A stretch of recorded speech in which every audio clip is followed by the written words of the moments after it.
Trump sebelumnya dikabarkan menyetop bantuan militer ke Ukraina menyusul cekcok dengan Presiden Zelensky pekan lalu.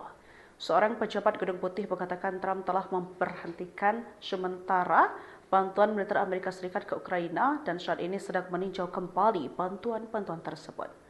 Dia mengatakan langkah itu diambil karena Trump telah menegaskan bahwa ia ingin Ukraina versus Rusia berdamai. Penghentian bantuan dilakukan agar Ukraina memiliki komitmen yang sama. Sebelumnya, Kremlin atau Istana Kepresidenan Rusia mengomentari cekcok yang terjadi antara Presiden Ukraina Zelensky dan Presiden Amerika Serikat Donald Trump dalam pertemuan di ruang oval Gedung Putih. Kremlin menyalahkan Zelensky yang disebut kurang memiliki kemampuan diplomasi.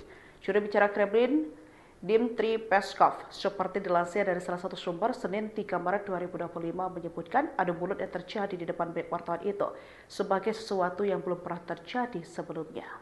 Presiden Amerika Serikat Donald Trump cekcok dengan Presiden Ukraina Zelensky saat bertemu di Gedung Putih. Insiden itu menjadi sorotan global di mana ada pergeseran mendasar dalam sikap Amerika Serikat terhadap konflik yang telah berlangsung lebih dari 3 tahun tersebut. Pertemuan tersebut bermula dengan harapan Zelensky untuk memastikan keberlanjutan dukungan Amerika Serikat kepada Ukraina. Namun situasi berubah drastis ketika Zelensky mempertanyakan kebijakan Trump yang dinilai condong pada Rusia. Hal ini membuat pertanyaan publik apakah perdamaian Rusia-Ukraina batal dan peperangan akan berlanjut.